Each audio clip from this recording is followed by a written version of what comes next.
Hey everyone, if you're new here, welcome. My name is Keisha and today I'm going to be talking about my 2022 most anticipated young adult and adult book releases for quarter two, which is going to be April, May, and June.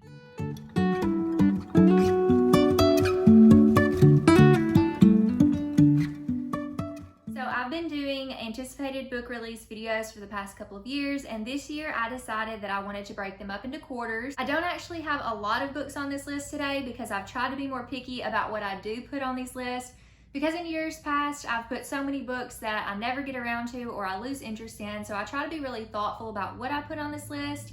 I don't have books that are by authors that I have not read yet on this list, even if the books sound interesting, just because I know I'll read their backlist first. So I only have 6 books to talk to you about today, but without further ado, let's go ahead and jump into it. The first book that I want to talk about comes out on April 19th, and that is going to be Queen of the Tiles by Hannah Alcaf. This is a young adult novel that is a mystery thriller, and it also has Asian main characters. The main character of this story is Najwa, and this kind of revolves around competitive Scrabble, which I think is really cool, and I think they're kind of playing off of the whole Queen's Gambit hype with the chess. And I love Scrabble and word games, so I'm really excited to read this one. But it is a mystery thriller, so you have this competitive Scrabble tournament where Najwa's best friend Trina ends up mysteriously dying, and nobody really knows what happened. And all these years later, Najwa is returning to the same Scrabble competition because she wants to heal and kind of move on from Trina's death. But when she gets there to this same competition, Trina's Instagram account starts posting cryptic messages, and obviously Trina's passed. And so everybody's trying to figure out what's going on. Is somebody else going to be in danger? Because Trina was like the Scrabble queen whenever she died, and so now somebody else is trying to take that spot. So is somebody targeting great Scrabble players? We don't know, but this sounds like a really good one, so I had to add it to my list. The next book that I'm so excited about is coming out on April 26th, and that is The Children on the Hill by Jennifer McMahon. Now, you guys know that Jennifer McMahon is one of my all-time favorite authors, so while I'm super excited, I'm also nervous because I'm terrified that I'm going to read a book by her and not like it, but I'm very excited for this one.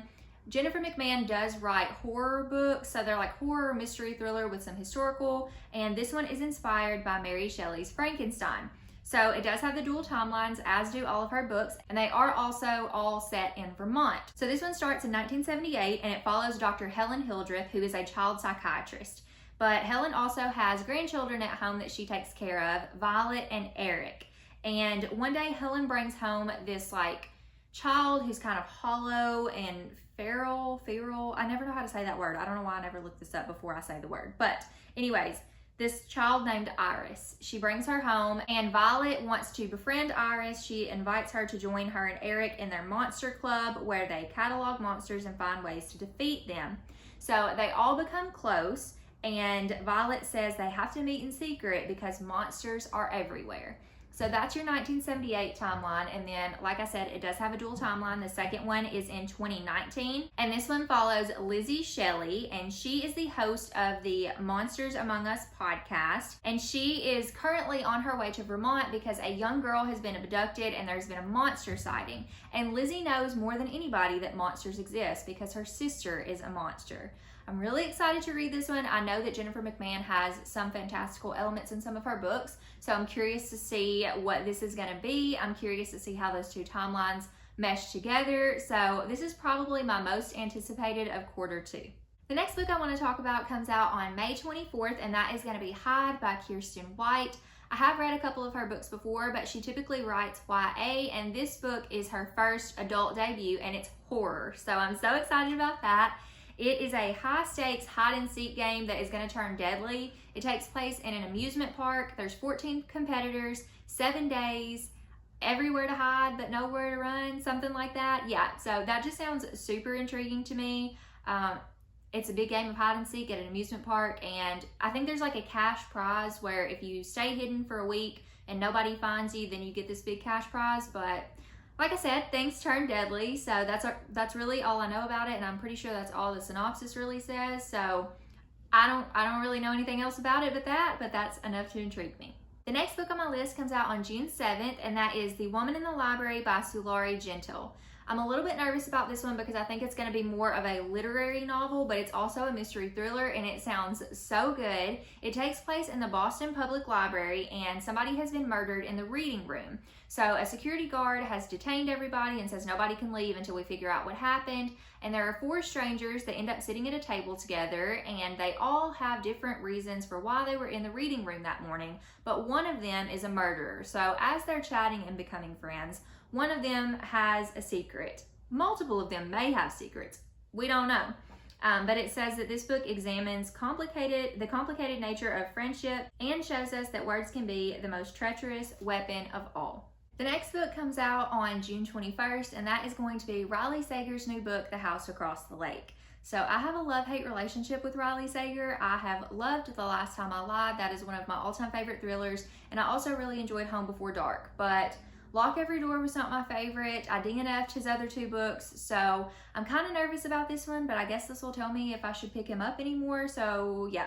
This one follows our main character, Casey, and Casey is a recently widowed actress who is trying to escape the press, so she retreats to her family's lake house and decides to grab some binoculars and some liquor and watch the couple in the house across the lake.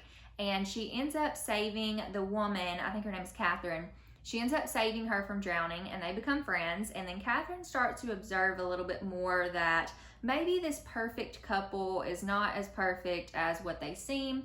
Catherine ends up vanishing, and then Casey ends up trying to figure out what happened, and that's all I really know. So I think it's going to be a little bit of a domestic thriller, but I hope it's good. I'm a little nervous, but I guess we'll see. Okay, the last book that I want to talk about today is coming out on June 28th, and that is going to be Our Crooked Hearts by Melissa Albert. I read The Hazelwood by Melissa Albert, and I really loved that book, so I'm hoping that I'll like this one. I never continued on reading The Night Country after The Hazelwood, and I need to, but I feel like I don't remember The Hazelwood enough to read The Night Country, so this is a new book. I think it's going to be a standalone, but it is a young adult fantasy with a mystery, and I'm going to have to read a little bit of this. If you guys have noticed, I've been looking this way. It's because I have notes, because I'm terrible at remembering synopses sometimes. But I'm going to have to read a little bit more on this one because it's kind of more confusing. So it's set, so you have 2 settings. You have the suburbs now with 17-year-old Ivy, and it's summer break, which is kicked off with an accident, a punishment, and a mystery. The stranger appears in the middle of the road at night, and a string of unsettling events follow. And Ivy starts to figure out that there may be more to her mother than meets the eye. Then you have the city back then with Dana, and Dana has always been very perceptive. So the summer she turns 16, with the help of her best friend and with the help of an ambitious older girl, her gifts start to bloom into a fling with the supernatural. So set in a city of magical possibilities and secret mystics, we get to see how Ivy and Dana's shared story will come to a reckoning among a daughter, mother, and the dark forces they should have never messed with. So this is probably the one I'm least excited about just based off the synopses, but because I've read Melissa Albert before and really enjoyed one of her books, I wanted to give this one a try, so we shall see. Okay, y'all, that is all of the books that I wanted to talk about today. I'm only really looking forward to 6 books. I will have another version of this video coming out with middle grade anticipated releases, so keep an eye out for that one. And while you're here, go ahead and drop a comment and let me know what book you're anticipating this quarter. And as always, I appreciate you guys so much. Thank you for watching, and I'll see you in my next video. Bye, friends.